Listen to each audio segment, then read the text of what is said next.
नमस्कार दोस्तों। तो अब पढ़ते हैं केदार खंड का दूसरा अध्याय, सती का अग्नि प्रवेश, दक्ष यज्ञ विध्वंस तथा दक्ष पर पुनः भगवान शिव की कृपा। दक्षिणी सती उस स्थान पर गई जहां वहां महान प्रकाशशाली यज्ञ हो रहा था। नाना प्रकार के आश्चर्यमय कौतूहल से परिपूर्ण पिता के उस भवन को देखकर सती देवी द्वार पर ही ठहर गईं और परम सौभाग्यवान नंदी की पीठ से उतरकर इधर उधर दृष्टि डालने लगी। उन्होंने माता पिता, सुहृद संबंधी तथा बंधु बांधवों को देखा। माता पिता को मस्तक झुकाकर वह बड़ी प्रसन्न हुई। फिर अपने अभिमत प्रस्ताव के अनुरूप वचन बोली, पिताजी, जिनसे ये संपूर्ण चराचर जगत पवित्र होता है, उन परम कल्याणमय भगवान शंकर को आपने क्यों नहीं बुलाया? फिर ऋषियों को संबोधित करके कहा, भृगु जी, क्या आप भगवान शिव को नहीं जानते? महामते कश्यप, क्या आप भी महादेव जी से अपरिचित हैं? अत्रि, वशिष्ठ तथा कर्णव जी, क्या आप भी महेश्वर की महिमा नहीं जानते? इंद्र, इस समय तुम्हारा क्या कर्तव्य है? भगवान विष्णु, आप तो परमेश्वर महादेव जी को अच्छी तरह जानते हैं। ब्रह्मा जी, क्या आपको महादेव जी के पराक्रम का ज्ञान नहीं है? सती की बात सुनकर दक्ष ने कुपित होकर कहा, भद्रे, तुम्हारे बहुत बातें बनाने से क्या होगा? इस समय यहाँ तुम्हारी कोई आवश्यकता नहीं है। ठहरो या चली जाओ, तुम यहाँ आई ही क्यों? तुम्हारा पति जो शिव कहलाता है, अमंगल का मूर्तिमान स्वरूप है, कुलीन भी नहीं है, वेद से बहिष्कृत है, वह भूत प्रेत और पिशाचों का राजा है, इसलिए इस यज्ञ के निमित्त उसको आमंत्रित नहीं किया गया है। विश्ववंदिता सती अपने पिता को शिव की निंदा में संलग्न देख अत्यंत क्रोध में भर गईं और सोचने लगीं, जो महादेव जी की निंदा करता है तथा जो उनकी निंदा होती देख चुपचाप सुनता है, वह दोनों नरक में जाते हैं और जब तक सूर्य चंद्रमा की स्थिति है तब तक उस नरक में ही पड़े रहते हैं। अतः अब मैं इस देह को त्याग दूंगी, अग्नि में प्रवेश कर जाऊंगी। इस प्रकार विचार करती हुई सती शिव, रुद्र आदि नामों का उच्चारण करने लगी और अग्नि में प्रवेश कर गईं। यह देख उनके साथ आए हुए समस्त शिवगण हाहाकार करने लगे।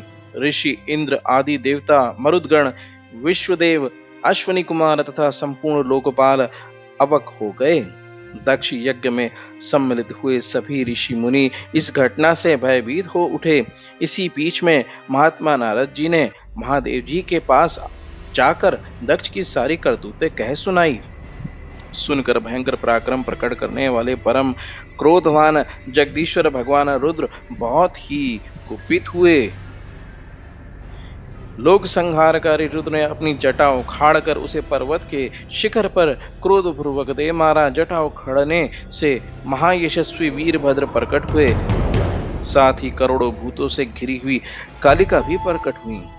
महात्मा रुद्र के क्रोध और निश्वास से सैकड़ों प्रकार के ज्वर तथा 13 प्रकार के सनिपात रोग उत्पन्न हुए। वीरभद्र ने भयंकर पराक्रमी रुद्र से निवेदन किया, प्रभु, शीघ्र आज्ञा कीजिए, इस सेवक के क्या काम लेने की आपकी इच्छा है?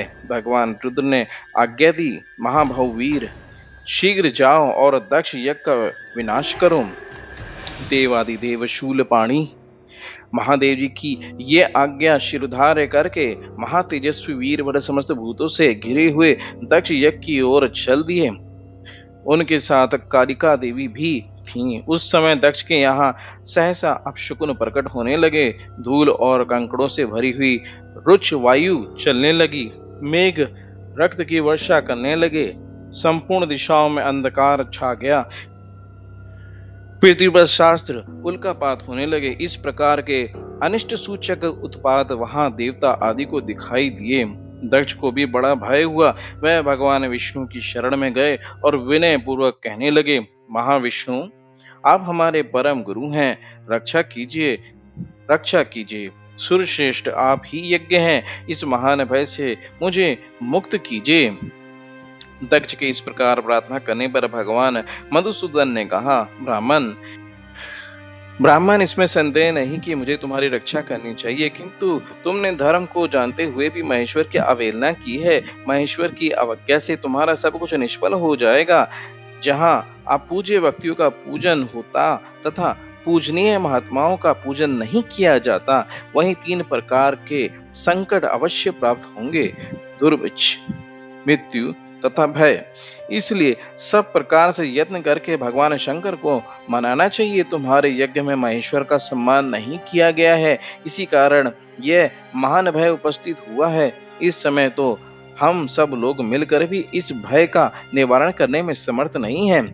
यह सब कुछ तुम्हारी दुर्नीति के कारण हो रहा है। भगवान विष्णु का ये वचन सुनकर दक्ष चिंतित हो उठे। उनका मुख सूख गया। इतने में ही अपनी सेना से घिरे हुए महातेजस्वी वीरभद्र भी आ पहुंचे।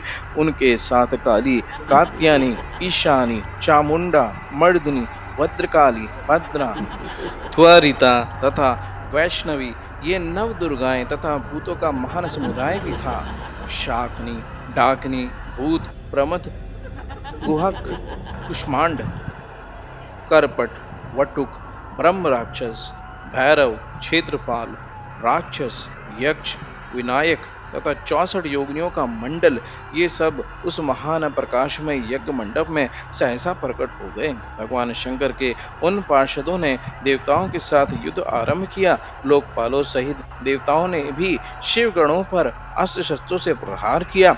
यद्यपि वह लाखों की संख्या में थे, तथापि इंद्र आदि लोकपालों ने उन्हें रण से विमुख कर दिया। उस समय देवताओं की विजय और यजमान के संतोष के लिए महर्षि भृगु ने शिव गणों के प्रति उच्चाटन का प्रयोग किया था।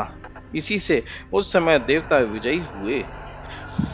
अपनी सैनिकों को पराजित देखकर वीरभद्र को बड़ा क्रोध हुआ। उन्होंने भूतों, प्रेतों और पिशाचों को पीछे करके वृषभस्य को आगे किया और स्वयं भी आगे आ गए। महाबली वीरभद्र ने एक तीक्ष्ण त्रिशूल हाथ में लेकर देवताओं, यक्षों, दक्ष पक्षी, पिशाचों, गुहमकों तथा राक्षसों को भी उस युद्ध में मार गिराया।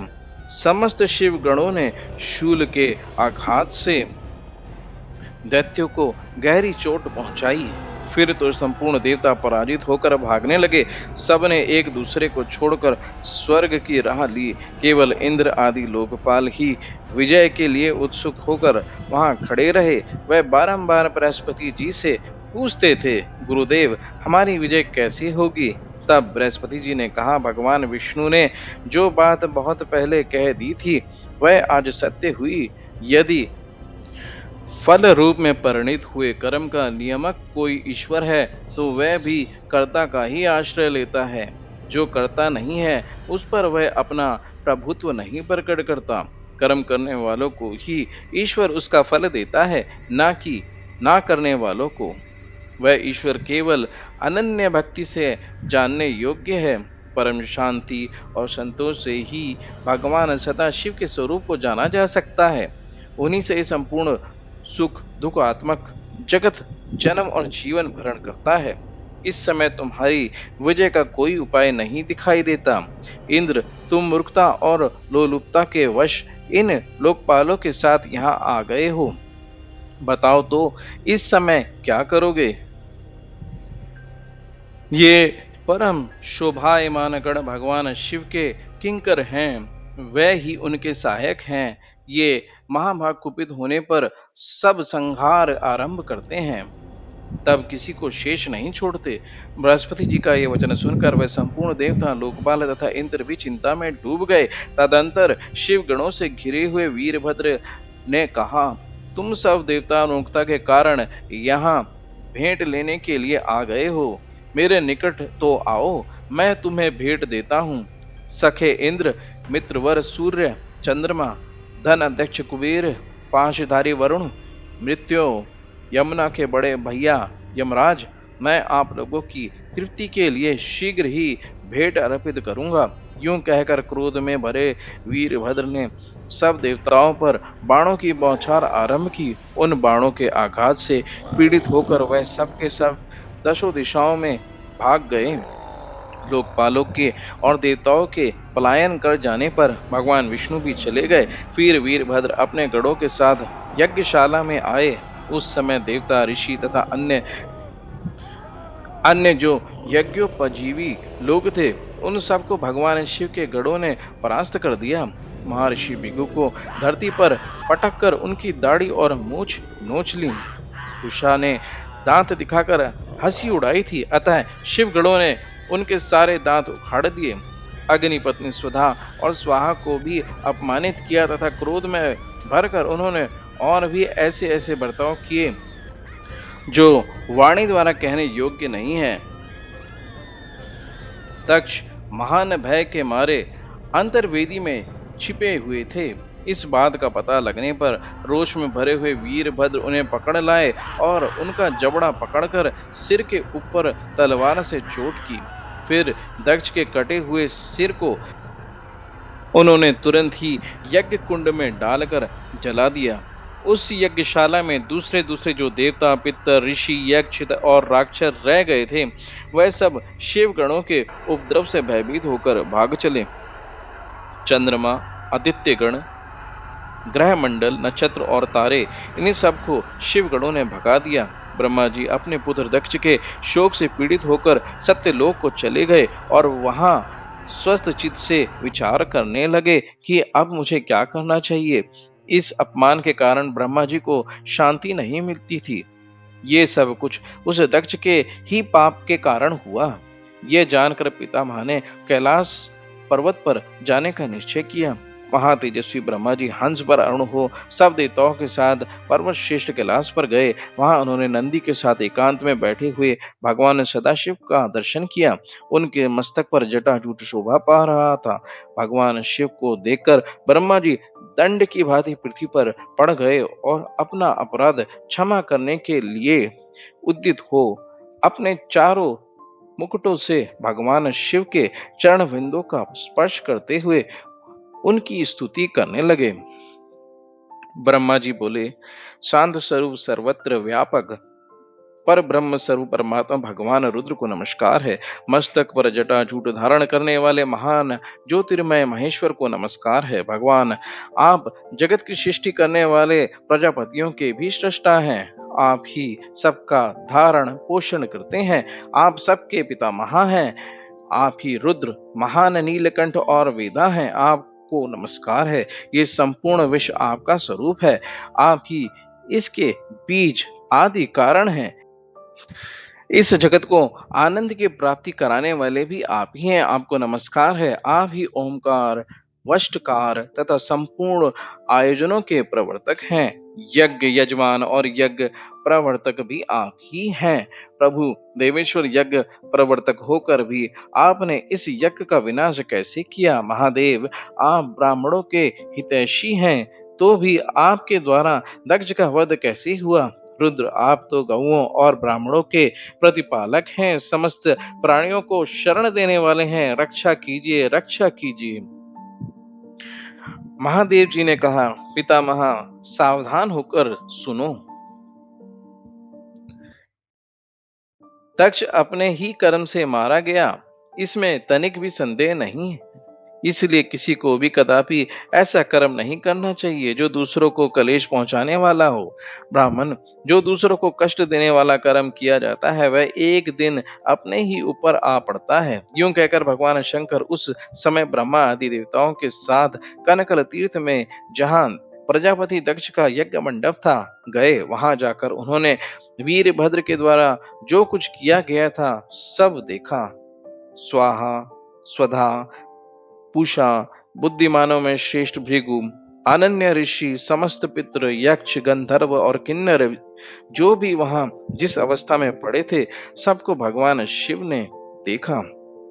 किसी के अंग भंग हो गए थे, किसी की दाढ़ी और मूछ नोच ली गई थी तथा कुछ लोग रणभूमि में मरे पड़े थे। भगवान शंकर को आया देख वीरभद्र ने समस्त गणों के साथ उनके चरणों में दंडवत प्रणाम किया और वह सामने हाथ जोड़कर खड़े हो गए। महाबली वीरभद्र को अपने आगे खड़ा देख महादेव जी ने हंसते हुए कहा, वीरभद्र, वीरवर, ये तुमने क्या किया। दक्ष को शीघ्र यहाँ ले आओ, जिसने ऐसा यज्ञ किया और उसका वैसा ही विलक्षण फल भी प्राप्त किया। शंकर जी के यूं कहने पर वीरभद्र ने बड़ी उतावली के साथ दक्ष का धड़ लाकर उनके सामने डाल दिया। तब शंकर जी ने कहा, वीर, इस दुरात्मा दक्ष का मस्तक कौन ले गया? यदि मिल जाए तो कुटिल होने पर भी उसे मैं जीवित कर दूंगा। ये सुनकर वीरभद्र फिर बोले, भगवान, मैंने उसी समय इसके मस्तक को अग्नि में होम दिया था। अब तो केवल पशु का सिर बचा है, किंतु उसका मुख बहुत विकृत हो गया है। ये सब बातें जानकर भगवान शिव ने पशु के भयंकर मुख को, जिसमें दाढ़ी भी लगी थी, दक्ष के धड़ से जोड़ दिया। इस प्रकार भगवान शंकर की कृपा से दक्ष को नया जीवन प्राप्त हुआ। दक्ष अपने सामने भगवान रुद्र को उपस्थित देख लज्जा से गड़ गए। उन्होंने लोक कल्याणकारी भगवान शंकर के चरणों में मस्तक झुकाकर उनका सत्वन किया। दक्ष बोले, सबको वर देने वाले सर्वश्रेष्ठ देव भगवान शंकर को मैं प्रणाम करता हूँ। सनातन देवता शिव को मैं सदा नमस्कार करता हूँ। देवताओं के पालक और ईश्वर पापहारी हर को मैं प्रणाम करता हूँ। जगत के एकमात्र बंधु शंभु को मैं नमस्कार करता हूँ, जो संपूर्ण विश्व के स्वामी, विश्व रूप सनातन ब्रह्म और स्वात्म रूप है। उन भगवान शिव को मैं शीश झुकाता हूँ। अपनी भक्ति से प्राप्त होने योग्य स्वरूप भगवान शिव को मैं प्रणाम करता हूँ, जो वरदायक हैं, वर स्वरूप हैं और वरण करने योग्य हैं। उन भगवान शिव को मैं मस्तक नवाता हूँ। दक्ष के इस प्रकार स्तुति करने पर भगवान शंकर ने कहा, सुरश्रेष्ठ, 4 प्रकार के पुण्य आत्मा जन मेरा सदा भजन करते हैं। आर्थ, जिज्ञासु, अर्थार्थी और ज्ञानी। इन सब में ज्ञानी श्रेष्ठ है, इसलिए समस्त ज्ञानी पुरुष मुझे विशेष प्रिय हैं। इसमें तनिक भी संशय नहीं है। जो ज्ञान के बिना ही मुझे पाने का यत्न करते हैं, वे अज्ञानी हैं। तुम केवल यज्ञ आदि कर्म के द्वारा संसार सागर के पार जाना चाहते हो, परंतु कर्म में आसक्त हुए मूढ़ पुरुष वेद, यज्ञ, दान और तपस्या से भी मुझे कभी नहीं प्राप्त कर सकते। अतएव तुम अंतकरण को एकाग्र करके ज्ञान निष्ठ होकर कर्म करो। सुख और दुख में समान भाव रखकर सदा प्रसन्न रहो। तदंतर दक्ष को वहीं कनखल तीर्थ में रहने का आदेश देकर भगवान शिव अपने निवास स्थान कैलाश पर्वत पर चले गए। फिर ब्रह्मा जी ने भृगु आदि संपूर्ण महर्षियों को आश्वासन तथा बोध प्रदान किया। वह सब ऋषि मुनि तत्क्षण ज्ञानी हो गए। इसके बाद पितामह ब्रह्मा जी अपने धाम को गए। इधर प्रजापति दक्ष को भगवान शंकर के उपदेश से उत्तम ज्ञान की प्राप्ति हो गई।